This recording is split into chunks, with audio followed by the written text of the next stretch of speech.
Hello and welcome everyone to the very first episode of BizCast 2024, where we invite extinguished business leaders and owners from our subcontinent who've been doing extremely well in Dubai as business leaders. And today our guest is Mr. Anil Bhagnani, the managing partner of Elco.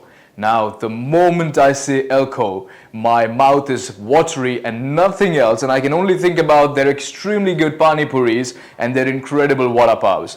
Sir, I would like to personally tell you, our office is a big brand ambassador of your company.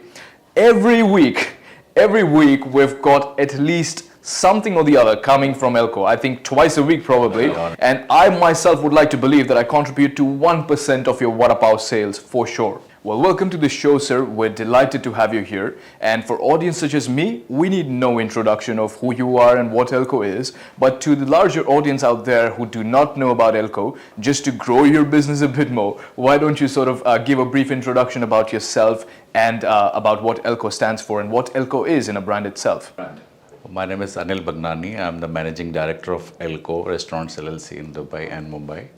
Well, Elco has a long history. It comes originally from Mumbai. It started somewhere in 1968 with a very small cart, you can say, from chart counter, and eventually it grown up from a small cart to few items more, then few carts more, then eventually turned up into a big restaurant in Mumbai. Mm-hmm. It's almost, you can say, 50-year-old brand now in Mumbai, and eventually we started in 2014. We grown up here in Dubai, and we are completing 9 years in Dubai itself. Well, thank you for telling about that, sir. Now let's touch base on the name, on how Elco got its name. Because when I was reading about it, I realized that this is the most amazing story I've ever heard. I haven't heard of a brand getting its name from the consumers. It's usually the business owners that decide the name of the brand. Why don't you touch base upon how Elco got its name? And I think that is a reward in itself. Let's talk about that, sir. It's an interesting story. You see, Elco market was the first air-conditioned market in Mumbai, you can say. It was very famous for international fabrics and very imported fabrics and all those things. But outside Elco market, my father started a stall of this chaat street food. Right. So he became very famous with his iconic dishes like pani puri, dahi puri, chole patis. All these are our traditional iconic dishes. So a lot of NRIs used to come, like foreigners, and like rich crowd used to come there. So slowly, Elco got more popular because of they used to tell him Elco pani puri wala, Elco pani puri wala. So he got registered name in that name and got Elco famous from there. Well, yes, exactly, because when I read about the fact that the name was given by the consumers, I was mesmerized because when we discuss and when we meet business owners, you can say it's a given name, not a chosen name. Absolutely, because we deal with lots of business owners, and I haven't come across a business owner who says I don't know what the name of my company would be, because everyone wants to talk or discuss about the name of their brand, right? But here it's not the owners; it is the consumer that are so probably mesmerized or love the food so much that they name the brand on the street where it is. That is a story in itself.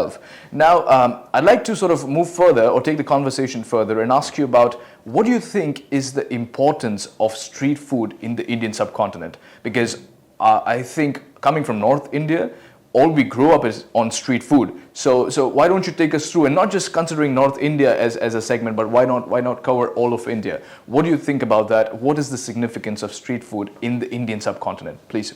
The Indian street food means you can say like diverse flavors are there, traditional culinary, and it holds immense cultural significance. Right.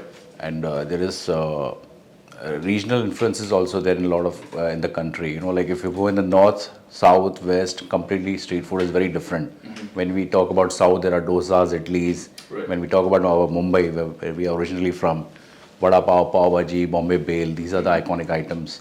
When you go in north side, there is dahi balla, papri chaat, golgappe, parathas. Well, I already have in Elco we have combined all this, like different flavors and iconic dishes, and keeping traditional recipes of across the country. We have combined this menu in one roof, you can say. Absolutely. So now that we talk about street food, as a whole, when I see the picture, or when I see this evolution, there's been a very beautiful evolution of street food, of the street food industry as a whole. I don't say the food industry, I'll specify or keep it concise to the street food industry. Now, why I say that is because let's consider an evolution, or let's take a time period of 100 years. And all you see in the first 50 years is street food vendors. You see vendors on telas, as we call it back in home or back in India, or stalls perhaps, and selling these street foods. But now you see a phase where you've got everything under one roof. You've got all sorts of things, every type of street food that you want, and you've got it under one roof. And I think Elco is one of those companies where you get everything in a proper restaurant, not on stalls, etc. So how do you think this transition has been over the years, where you see, instead of being very fragmented, where you've got a particular stall for something, you see everything under one roof as a particular restaurant? And how important role do you think Elco plays in this? Because from what I see from 1960s to now, I think Elco plays a big role. And who do you think, apart from just continuing, I'm sorry if my questions are too long, and just continuing to the fact, how many other companies do you think play a significant role in this evolution of just keeping street food to stalls and separate stalls, fragmented, and then getting them together and having everything under one roof as a proper restaurant? Why don't you talk about that, sir? Very few, but one of the prominent one is in Elco. Like, it was a very small cart, and there was a lot of struggle in initial days with my fathers. Even we were small, I joined my business and I was very younger, like 15 years old. Wow. I was studying as well. Mm-hmm. I did my catering college from Mumbai IHM, from where I thought I should grow this in this industry only, and expand it slowly in that way. So in these 20 years, I'm pretty sure that the things that you mentioned, there has been a huge transition that you've seen. But what do you think has been the factor that separates Elco apart from the rest? I'm sure your father's mindset is one big factor, where lots of vendors start on street stalls and they stay to the stalls for all their life. But, seeing a brand emerge out of a stall is not heard of that frequent. So what do you think is the factor that separates Elco from rest of the brands? And why don't you touch upon that? I used to stand on the stall, on a cart. I've served with my father, then slowly we have started into converting into restaurant, and in more organized and professional way we carried out. Yes. So what do you think? So it was like a grassroots level development for me. Right. So what do you think in these 20 years where the business is right now, from where it started, it's come a long way. Yeah. What do you think has been the most important thing in this process? Of course, it is your father's mindset, and then you. But what do you think is one thing that separates Elco from the rest? See, for me, my father created a big name. For me, it was very challenging to keep up that name. Absolutely. So we have to grow in that industry. So we have to keep on expansion, keeping same authentic recipes, like the way my father carried, traditional values. We have to carry those things. Right. So it was tough and challenging for me. So still, we are doing it. It's an everyday learning process, you can say. Right. So from what I see, there is, in my opinion, correct me if I'm wrong, when I see the Indian subcontinent and specifically the street food industry, I see that the Indian market is still quite fragmented. And the reason I say that is you still see lots of tailors, you still see a lot of stalls, even though there are brands like a Bikaner Wala or Agarwal's or something like an Elco, and you've got everything together under a proper restaurant, but you still have these private stalls or individuals who do that for a living and are not associated with any brand. Now, how important role do they play in the street food industry? And do you think in the next 5 years, would these still be there, or would they rather be combined under brands such as Elco or Bikaner Wala or the other big brands? Because I'm pretty sure you have your own vendors in-house. So what about these fragmented vendors who are doing it for a living? Do you think they'll be a part of your brands in the next 5 years, or do you think they do play a key role and they'll stay separate to sort of run the business on their own the way they're doing in separate stalls and tailors? What do you think about that, sir? Very big market. Local vendors creates local markets. But when you see about this Indian street food, one thing is challenging to keep the hygiene standards in India. Absolutely. Elco made, apart from this, it was very different because my father used to do very high quality standard ingredients and hygiene standards he used. That made us different from other vendors. It makes sense. And it became famous in that way. So I'm not sure everybody can do that because it's very challenging and there are a lot of local vendors in every market. All right, thank you for that, sir. Now, I read one of your interviews, and I'm pretty sure you clearly stated there is no competition for Elco. Considering the hygiene that you've mentioned about, that has been the prime factor for your father. I think the very reason he wanted to run the business his way was hygiene, where he wanted to bring the very concept of hygiene in street food, which probably 50 years or 60 years back nobody really thought of. You know, you ate whatever you got in the street food sort of segment. Now, talking about Elco as a brand, whom do you think, I won't take the word as competitors because you've clearly mentioned there is no competitor for Elco, but talking about competitors, because there are more big brands, whom do you think, apart from Elco, plays a very significant role, and which brands do you consider as top influences in the food industry? I won't specify it to I won't keep it to the food industry. I'll specify it to the food industry, the street food industry of India. So, which brands do you think play a key role along with Elco in the street food industry of India? What do you think about that, sir? No, there are many players like in that. Like in Mumbai, where we belong in that particular region, there is no competition. I'm talking about the Bandra internal area. But when you talk about the India, like as a country, there are many competitors. Like you can say, like many people are there. Bikanerwala is there. Kailash Parbat is there. There are a lot of Indian street food players are there. Right. When I came to Dubai in 2014, it was more challenging because in India we used to compete only with the Bombay people. Right. But when you are competing in Dubai, you have to compete from Delhi people, South people, and North people. There are so many players in the market. So it was challenging, yes, of course. So at the moment, in terms of the branches, you know, how many branches does Elco have? You know, starting from that very first stall of yours that you mentioned about, where do we stand right now? How many stalls have you got? How many branches have you got in total? Not just India or Dubai, in total. How many branches have you got? Mumbai, we have 2 branches, and we are doing all over, like you can say, India and worldwide caterings we do. We have increased and expanded in catering business. Right. And in Dubai, we have 2 stores right now, and we are expanding more. Now, why Dubai? I mean, I understand there are lots of tax benefits, but why do you think Dubai is not just for tax benefits? Do you think it's because there are lots of people from the subcontinent, or do you think business as a whole is thriving in Dubai for the past few decades? Just why don't you touch upon that? No, I just came in 2013 once in Dubai. Then I saw it's very convenient. You know, like it's like going to Mumbai, Delhi, and it's very easy to reach. Yes. And the availability of staff, like visas and other ease of doing business, was very much here.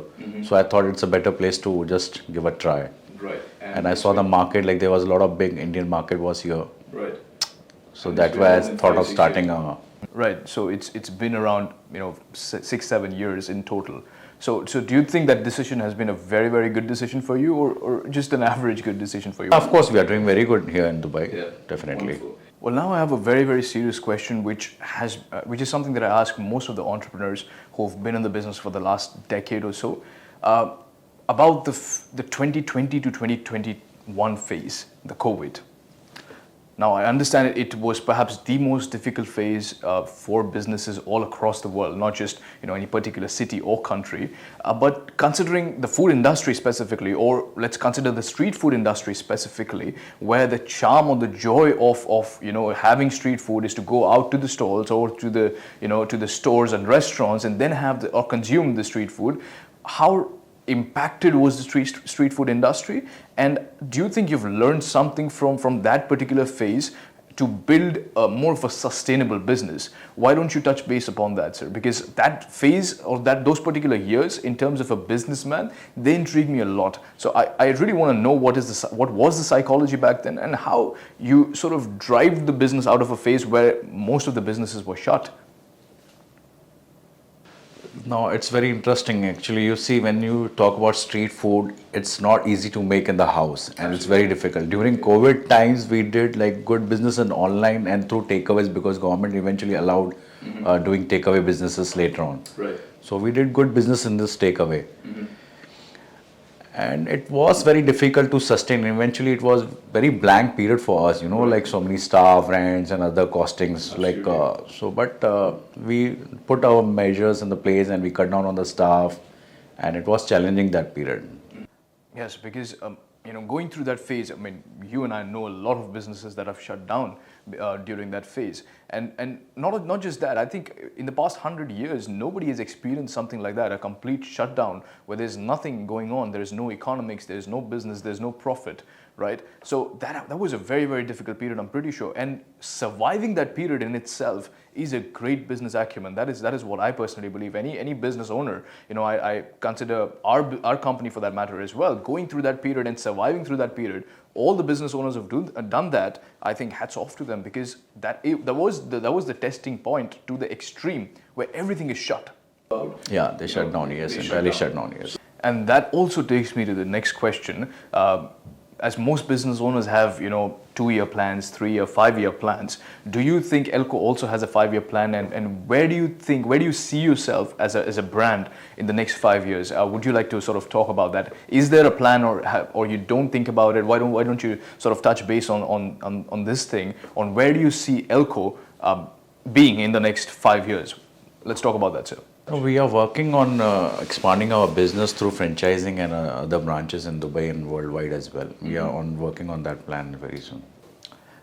Talking about the food menu, sir, I'm pretty sure it has evolved over the years, but from the time when your father started, as you mentioned, when your father started, it was just one stall. I'm pretty sure there weren't lots of menu options. But how do you see this food menu in the street food industry has evolved in the past 20 years? Let's talk about that. Why don't you touch on that? And what all have you sort of incorporated in terms of the menus? How many new things do we see? And what has stayed constant in these 20 years? In our Indian street food flavors, you can say when I joined, it was very few items, like couple of items we used to serve.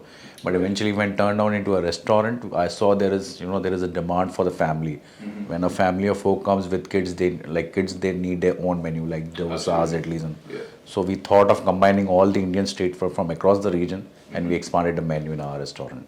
So for 2024, let's say, or 24 to 25, let's say, are there any particular countries that you're planning to sort of tap or enter into the markets? And what do you think is the biggest reason for an expansion to a particular country? Is it where you see the population of the subcontinent is more, let's say Dubai for that matter, where the consumers are more? Or do you think that really doesn't matter more, because now you've got people from the West who love the Indian street food as well? I'm pretty sure it's very spicy for them, but I've seen lots of foreigners loving and just vibing on the street food as we say now. So what do you think is the prime reason when you're planning an expansion, or what do you think is the most important factor to consider when you're planning an expansion specifically in the street food industry? See, our street food flavors are depend on 60 to 70% on our Indian subcontinents only, but 30-40% foreigners also enjoy such kind of food. Absolutely. So there are many countries where the demand for this food and market is there. Mm-hmm. For example, London, US, a lot of people have already started there. Right. But not good brands are available right now. So considering India, I believe you just have 2 stores at the moment. Do you have any stores in Delhi at the moment, in North India? No, not Delhi. All right, I'm from Delhi. I'd love to have Elco in Delhi. For sure. So are you planning to have a store in Delhi though? If not from Mumbai, we have not expanded more than Mumbai only right now. But is that in the plan for the let's say next 5 years in India? Let's see, we are working on it. Mm-hmm. Well, I hope you do. Now, I have a very serious question, and I think this would be the last question of the lot as well, of this BizCast, and the most important question of this day as well. Let's say if I take a picture with you and I go to the counter at Elco, can I get some free vada paos? Of course, anytime. No, that was the most important question. Everyone over here wants to know, can we get some free vada paos? Definitely, sure. Thank you so much. It's my pleasure to be here. Thank you so much, sir. It has been a delight to have you here. And we look forward to meeting you more often and discussing about how Elco has sort of impacted the industry. We wish you all the best, and may the next 5 years be of immense growth for you. Ladies and gentlemen, that is the end of our BizCast 2024, the very first episode. Stay tuned for more. We'll be bringing up some great entrepreneurs just like Mr. Bhagnani, and we'll be discussing more about the businesses. And we'll have some new entrepreneurs come in as well, so that we as a community of business owners or business leaders grow together. All the very best. Stay tuned for more. Cheers.